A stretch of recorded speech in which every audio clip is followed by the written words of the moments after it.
É por aí mesmo. Você lembra muito bem, logo no início eu falei para vocês todos aí, ó, quanto menos gente tiver nessa sala, mais feliz eu vou ficar. Quanto mais rápido pegar esse material e sair para a vida, mais feliz a gente fica. Vem aqui só de vez em quando faz uma visita, para falar, estamos aí na vida, né? Mas não ficar dependente disso. Isso que eu acho a maravilha desse material que a gente vem dividindo, que é um material que deixa bem claro isso. Faça uso de mim e me descarte o mais rápido possível. Faça de mim um material descartável o mais depressa possível. Quero até ver se eu acho aqui uma coisinha para ler para ti. Aqui, ó. Espera aí. Eu estava agora aqui com um discurso aqui muito interessante. Deixa eu ver se eu acho aqui para você. Achei aqui, ó. Em 1929, o Krishnamurti dissolveu uma ordem chamada Ordem da Estrela. Essa Ordem da Estrela tinha mais de 3.000 membros, tá? Pessoal muito abonado. Olha só o que esse cara escreveu. O que esse cara fala.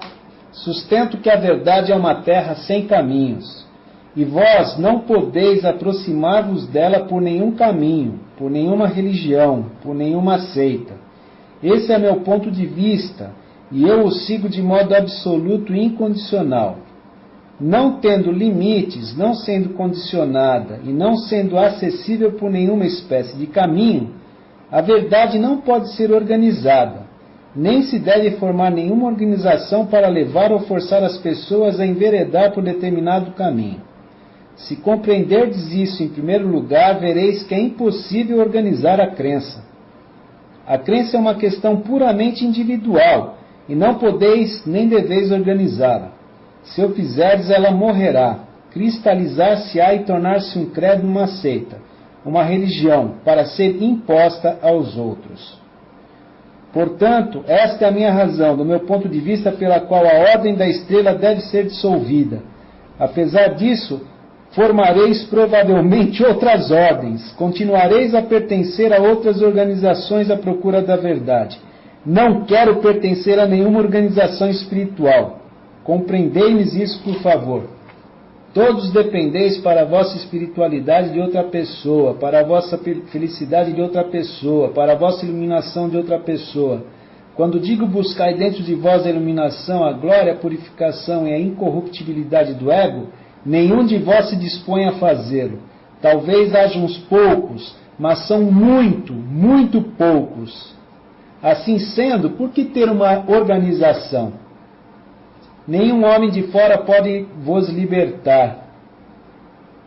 Então, aí ele fala que ele não quer ninguém dependendo dele, né? Então você vê, é bem isso o que as pessoas querem. Querem sempre alguém sendo líder, né? Parece que é uma necessidade imperiosa do ser humano colocar alguém como líder, né? Para depois poder açoitar esse líder, porque esse líder não conseguiu satisfazer as exigências descabidas das pessoas, né? Então é mais fácil colocar na mão do outro do que assumir a própria responsabilidade. Nesse último encontro aí que eu falei para vocês que eu rodei a baiana, que eu saí do ser federal, eu fiquei muito doido porque no meio da reunião uma das pessoas que estava na reunião falou assim que os nossos grupos precisavam ter alguém dando retorno depois de cada um desse seu depoimento. Você já pensou, você acabar de dar o seu depoimento, eu chegar aqui e dar retorno para você? Que doideira que é essa, né? As pessoas ficam dependentes de um terapeuta, dependentes de um psicólogo, dependentes de um pastor, dependentes do guru, alguém que vai validar, que nem papai e mamãe lá na infância, né? E eu surtei federal e falei para a pessoa, olha, se você tem esse condicionamento de que alguém tem que ficar ditando como você tem que viver, é o problema seu. Você não vem pôr isso para o nosso grupo. Eu não quero mais ninguém colocando o dedo no meu nariz e dizendo como é que eu tenho que viver. Eu quero aprender com meus erros, com o meu discernimento. Leve o tempo que for necessário para isso, mas eu prefiro hoje aprender com os meus erros e acertos, do que ficar sendo uma pessoa de segunda mão. E eu percebo o quanto que o ser humano tem medo da liberdade, né? como que ele prefere 1000 vezes ficar com muletinhas coloridas do que assumir a responsabilidade, né? Do que assumir a responsabilidade. E esses grupos anônimos não falam diferente disso que a gente está falando. Eles prometem aí uma experiência espiritual, que ninguém fala isso no grupo, né? Não olham para isso. A promessa dessas irmandades é uma experiência espiritual que te torna um ser humano com mente e coração em um estado de unidade. Não a mente falando uma coisa e o coração outro, né? Mas uma mente seguindo o que o coração diz. Um estado de unidade interna que te propicia autonomia e autossuficiência psicológica. Só que as pessoas morrem de medo disso. E morrem também de medo de alguém que consiga esse estado de autonomia e autossuficiência. Porque uma pessoa com um estado de autonomia e autossuficiência, ela passa a ver. E quando ela passa a ver, ela passa a assustar. Porque começa a expor as zonas de conforto de todo mundo. Então, por isso que, a começar pela família, a própria família, a primeira a querer puxar você é o ajustamento servil escravagista. Eles não querem você um homem livre pensador. Você pensar incomoda. Uma pessoa que faz uso do pensamento e que não é mais usada pelo pensamento é uma pessoa perigosa no reino da normose. Então eles não querem, eles querem você também sem ver nada. Quer você uma pessoa sendo pensada. E isso aí foi uma coisa que a gente começou a ver ainda antes de sair dos grupos anônimos, antes de sair de lá. E não é diferente não, isso que você está passando aí, não vai pensando que vai ter um monte de gente que vai olhar para esses textos que você está dividindo, essas coisas que você vai começar a falar, e que as pessoas vão aceitar numa boa. Isso aqui assusta profundamente. Isso que a gente está dividindo aqui é algo que é uma lavagem cerebral mesmo. E as pessoas têm muito medo de pensar diferente. Todo mundo quer ser diferente, mas pensando igual. Ninguém quer pagar o preço de pensar e assumir e expor ao mundo que pensa diferente. E quando você pensa e traz alguma coisa de diferente, a primeira coisa é a satirização. Você pode ter certeza que você vai vivenciar isso na pele. Vão começar a satirizar. Todo novo paradigma passa por isso. Primeiro ele é ridicularizado. Tá? Depois é fortemente combatido. Quando você supera essa fase da satirização, né? E o outro percebe que não consegue mais te atacar com a satirização e que o que você está falando tem propriedade naquilo que você está falando, tem conteúdo, né? Tem soma naquilo, aquilo assusta profundamente porque leva ao questionamento da zona de conforto, que já está estabelecido. Então eles passam a combater ferrenhamente. Você é colocado no ostracismo. Se você peitar muito, é até meio perigoso. Então tem que sair de fininho mesmo, né? Só que, uma vez que ela é colocada, no seu devido tempo, ela acaba tomando o seu espaço. Tem um filme muito interessante para você assistir, que mostra muito bem isso, chama A Encantadora de Baleias. Encantadora de Baleias. Mostra muito bem o novo paradigma, como ele é combatido, mas que depois que ele é colocado abertamente, se ele não é incorporado, ele acaba com a tradição, ele acaba com tudo. A verdade, uma vez que ela é vista, e que você vê que ela é verdade, se você não assumir ela te mata, ela mata tudo. Então, e é muito interessante, você tocou no filme Matrix, né? E é muito interessante lá, o Morpheus só fala, é só a verdade que a gente pode te dar. Pode apontar para você para isso, e você que vai achar suas verdades, né? Só que a verdade que você achar, se você não fizer frente a ela, ela te mata, né? E a maioria não quer olhar para isso. A maioria não quer olhar para isso. Eu gosto muito de uma frase do Gandhi, que o Gandhi falava assim, a verdade ela é dura e cortante como diamante, mas também é doce como a flor de pessegueiro. O problema da verdade é que ela vai cortando tudo que é falso mesmo. Vai cortando tudo que é falso. E quem é que quer ficar só com a verdade, né? Quem é que quer quebrar realmente as zonas de conforto? Quem é que quer quebrar a respeitabilidade? Quem é que quer ser um anônimo, um nada? Quem quer isso? Ninguém, né, cara? Nós temos aí décadas e décadas de uma cultura para o sucesso, para o reconhecimento, para o prestígio, para superficialidade, para matéria morta. Quer dizer, tudo que você colocar ao contrário é viagem, é misticismo. Então não adianta esperar que muita gente vai, não vai não. E eu vou te falar mais uma coisa, tá? Essa nossa vivência, tem uns que acabam chegando nisso e se maravilham. Acha muito lindo. Mas só quando começa a pegar o peso da responsabilidade dessa verdade que vai caindo no colo, tem muita gente que se assusta e vai embora, cara. Vai embora e nunca mais volta. Nunca mais volta. Porque assim, você começa a mudar e, por incrível que pareça, muita gente que está em volta de você não quer você mudando. Não quer você mudando. Porque forma uma codependência aí, né? Em volta. E não quer você mudando, porque se você mudar, você vai forçar o outro, né? Eu costumo brincar que assim, é que nem os ponteiros de um relógio, né? Se o ponteirinho dos segundos resolver girar ao contrário, por menor que seja, ele afeta o sistema inteiro do relógio. Então a maioria vai brigar para que você se ajuste e entre no que eles estão no que já está consolidado, né? No que já está consolidado. Mas para gente que bebeu disso aqui com propriedade, não tem como mesmo. Já não tinha antes, né? Sempre teve uma pontinha questionando todos os lugares que eu passei.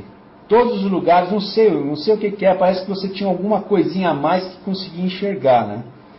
Mesmo nos anônimos, muita coisa eu olhava, mas como não tinha para onde ir, eu estava muito frágil psicologicamente, fui me ajustando, fui me formatando. Só que, como eu fui lendo muito, vendo muitos homens e mulheres de fora da Irmandade também, a coisa foi clareando de um jeito que chegou uma hora que não tinha mais como dizer não para aquilo que eu estava vendo. Né? Esse foi um momento muito difícil, né? Muito difícil, em que eu tive que escolher, vou me ajustar ao modelinho que está aí, para defender essa respeitabilidade que eu adquiri, mesmo não sendo feliz, ou vou jogar fora essa respeitabilidade, vou jogar fora a proteção do grupo, e vou seguir caminho aí numa carreira solo. Mas é bem aquilo que você falou, né? É uma coisa que não é da coragem. A dor no meio do peito é muito grande. Esse amor pela verdade impulsiona você para frente. Não tem como ficar. Não tem como ficar. Eu falo para você que com muito medo mesmo, eu falei, não dá para ficar, eu vou seguir meu caminho, né? Não dá para ficar. Por mais assustador, não dá mais para ficar aqui. Porque você olha para o estado da mediocridade, e quando a gente fala mediocridade, a palavra mediocridade é uma palavra que ela está condicionada de uma forma pesada, mas ela não tem nada de mais. Mediocridade é aquele que ficou no meio. Só quando você fala mediocridade, a maioria vê como uma ofensa, né? Mas o fato é que a grande maioria está no estado de mediocridade. Muito grande. Né? E não dá mais para ficar nem no inferno, nem na mediocridade. Eu quero encontrar algo que tenha substância. Né? Não dá para se ajustar. Não tem como, né? E isso daí não vai ser pelo coletivo, isso é uma experiência individual e intransferível. Você que vai ter que arregaçar a manga e ir atrás disso, né? Tem que arregaçar a manga e ir atrás disso. E eu vejo, as pessoas não querem ter autonomia de pensamento, autonomia de visão, né? Não querem questionar as coisas por si, não querem ter as suas próprias descobertas, quer comparar, quer ajustar, quer modificar e já o que está meio estabelecido. Não querem ter isso, não querem ter essa visão autônoma e autossuficiente, querem sustentar no que já está pronto. Só que, tudo bem, para eles tudo bem. Não critico quem quiser isso, só que para mim não dá. Para mim não dá, eu não vejo inteligência nenhuma nesse modo operante que está aí fora. Nós não mantemos perguntas e respostas, tá? Se você quiser depois fazer uso da palavra, a gente abre para você e você expõe o que o seu coração mandar de você. Tá? A gente não psicoanalisa, cada um fala da sua própria visão de mundo. Tá? A gente não é uma troca de ideias intelectual, é sentimento de como cada um está vivenciando isso daqui. Tá? Então, assim, o que está estabelecido aí, para mim não dá.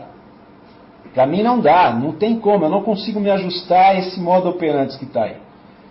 Eu não consigo ter paz no modo operante, todo mundo está aí, nessa aceleração toda. Isso para mim não faz sentido. Não faz sentido nenhum, já vivenciei isso, não faz sentido. Faz sentido a busca de paz interna, isso não está fora. Isso não está fora, não está em grupo, não dá para mim ficar me ajustando, me amoldando. Né? Durante muitos anos eu fiquei doente de tanto querer me ajustar, de tanto me corromper. Corromper não é passar dinheiro por debaixo da mesa, corromper é fazer exatamente o contrário que o teu coração está pedindo. E eu tive que me corromper por causa de aceitação das migalhas do que diziam ser amor dos meus pais, de professores, de amigos, de sociedade. Né? Mas que raio de amor é esse que é só eu não fazer do jeito que eles querem, que aí já vem castigo, já vem surra, já vem punição. Né? Então não deu, foi muito tempo aí jogando fora a minha autenticidade, minha originalidade, meus sentimentos, para me ajustar, sabe? E eu percebia que mesmo me ajustando não estavam nem aí. Eu me ajustava, mas ninguém conseguia me ver. Ninguém me enxergava. Ninguém enxergava meus sentimentos. Ninguém enxergava minhas mais intrínsecas necessidades.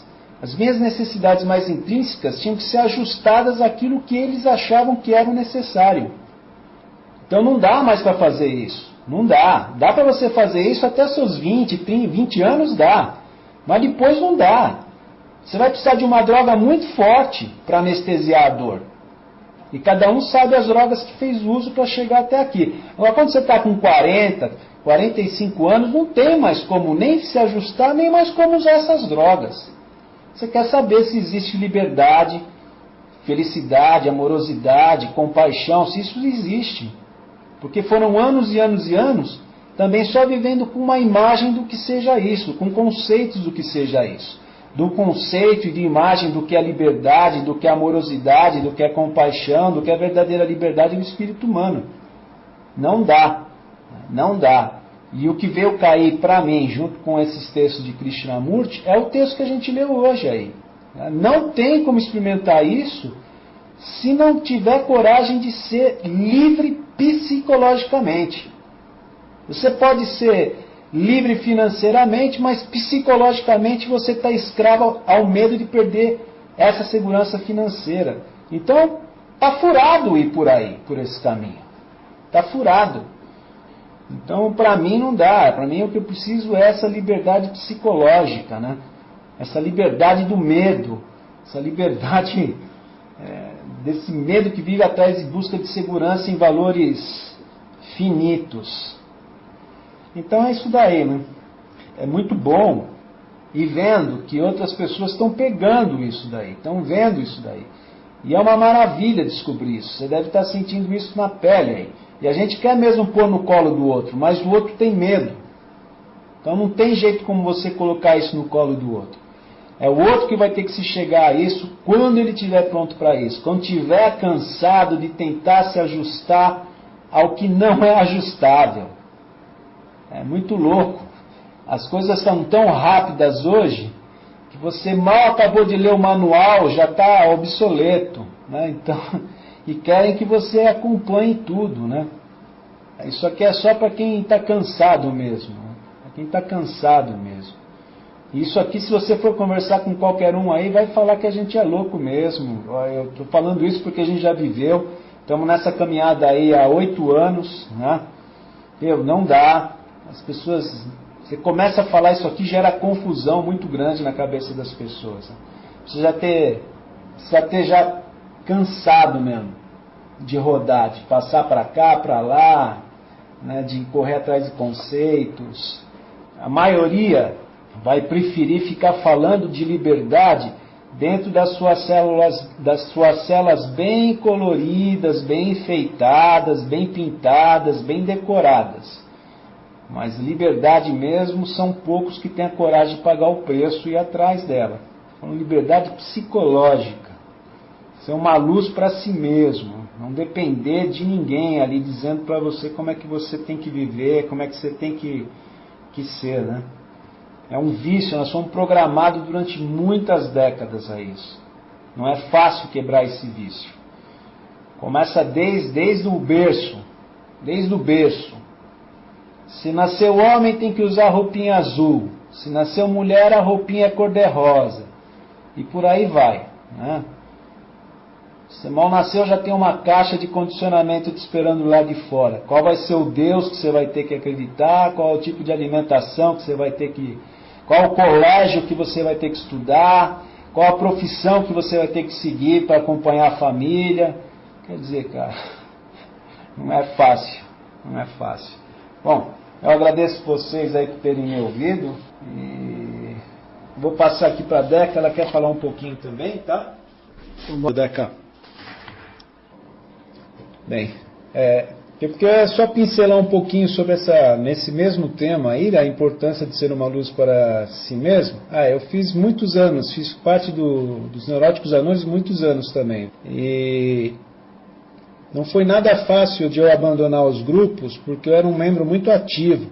E quando eu saí, não foi nada fácil a síndrome de abstinência dos grupos. Foi muito doloroso isso daí, viu? Por isso que eu vejo que é difícil de você pegar esse caminho, de você não ficar mais dependente de grupo nenhum. Que nem aqueles casamentos que falam, ruim com ele, pior sem ele, né? Só que a situação que estava no grupo estava bem assim mesmo, né? Estava muito ruim estar dentro dos grupos e ficar ouvindo sempre a mesma ladainha, né? Sempre as mesmas histórias, não estava dando mais, né? De pagar o preço, né? E foi muito difícil conseguir isso. O que me salvou aí foi me deparar com essa mensagem aí do Krishnamurti aí, que foi com quem eu conversei muito, né? Através de seus livros, né? E é uma leitura que é incrível, porque você começa a ler, parece que não está acontecendo nada, mas vai limpando sem você, quando você desperta, já arrancou um monte de coisa que você tinha por verdadeiro. Arrancou um monte de coisa com que você tinha por essencial, que você nunca pensava que seria possível viver sem aquilo. E de repente você começa a experimentar de uma liberdade nunca antes imaginada. Mas o início é bastante difícil mesmo, né? É bastante difícil atravessar esse portal aí. Tanto que é assim, eu vi muita gente chegar nisso, se encantar, mas quando caiu a ficha da real, desaparece. Nessa sala mesmo vocês vão ver isso. Os que estão aqui desde o princípio aqui já viram que sumiu um monte de gente. Quando percebe que precisa abrir mão, só para vocês terem uma ideia, no último encontro aí que eu fui fazer uma reunião presencial, tinha uma moça que estava aí junto com a gente, e eu virei para ela e coloquei assim, olha, você está pronta para deixar de lado todo o seu conhecimento, deixar tudo que você adquiriu, toda a sua crença, todos os seus conceitos, todos os seus achismos e começar a olhar para você só por você mesmo? Você está pronta para isso? Você tem coragem? Se vocês vissem a expressão de medo no olhar, dá muito medo abrir mão de todo o pacotinho do conhecido. Que lá naquele conhecido você tem um pouquinho de respeitabilidade naquele grupo que você faz parte com o seu conhecido. Mas é aquela coisa que eu falo, você pode fazer isso, só que quando você deita a sua cabeça no travesseiro, compadre, o travesseiro você não engana. O travesseiro e os seus lençóis você não engana. E ali não conta nada a sua respeitabilidade, seus conhecimentos, suas crenças, seus achismos, não conta. Ali é você e a realidade psíquica que você vive. É ranger de dentes mesmo, compadre. Só que chega uma hora, né, cara? Não dá, né? Realmente tem momentos que observar o processo do pensamento cansa. Mas não dá mais aquela rebordosa que dava da identificação inconsciente com o fluxo do pensamento. Isso é uma bênção, né? Não ter mais aquela rebordosa, aquela ressaca da identificação automática, reativa, inconsciente, inconsequente com o pensamento. Isso é uma grande bênção, é uma grande graça, é uma grande dádiva, né?